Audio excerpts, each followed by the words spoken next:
জানিয়ে দেব এখনকার বাংলা সংবাদ। শুরুতেই থাকছে শিরোনাম, এরপর থাকবে বিস্তারিত। প্রিয় দর্শক, তার আগে অনুরোধ থাকবে আমাদের চ্যানেলটিকে সাবস্ক্রাইব করার জন্য এবং লাইক ও কমেন্ট করে এই সংবাদ সম্পর্কে জানিয়ে দিন আপনার মূল্যবান মতামত।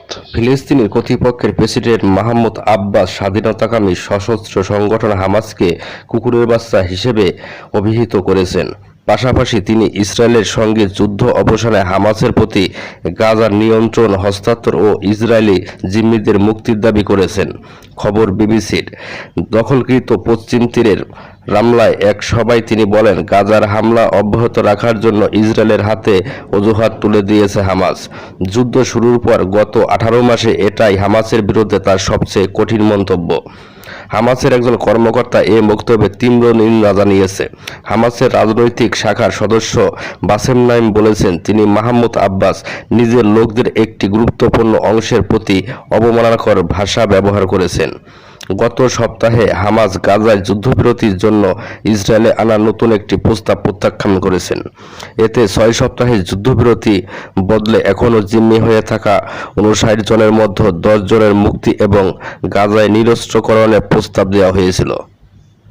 হামাস বলেছেন, যুদ্ধ বন্ধ করলে এবং ইসরায়েলি সেনা পূর্ণাঙ্গ প্রত্যাহার হলে তারা জিম্মিদের মুক্তি দেবে। মাহমুদ আব্বাসের নেতৃত্বাধীন ফিলিস্তিনি কর্তৃপক্ষ এখন পশ্চিম তীরে একাংশ শাসন করছে। 2007 সালে গাজার পূর্ণ নিয়ন্ত্রণ নিয়ে নিয়েছিল হামাস। তার আগে তারা সেখানে নির্বাচনে জয়ী হয়েছিল। এখন মাহমুদ আব্বাস বলেছেন, হামাসকে গাজার নিয়ন্ত্রণ ও তাদের হাতে থাকা অস্ত্র হস্তান্তর করে নিজেদের রাজনৈতিক দলে রূপান্তর করতে হবে। হামাস ও ফিলিস্তিনি কর্তৃপক্ষের মধ্যে কয়েক দশক ধরেই তীব্রতা বিরাজ করছে। তাদের বিভেদের কারণে পশ্চিম তীর ও গাজায় কোনো ঐক্যবদ্ধ ফিলিস্তিনি নেতৃত্ব গড়ে ওঠেনি। হামাসও অপরাধমূলক দখলদারিত্বের ইসরায়েলের হাতে অজুহাত তুলে দিয়েছে। এর মধ্যে সবচেয়ে উল্লেখযোগ্য হলো জিম্মি করে রাখা, বলেছে মাহমুদ আব্বাস।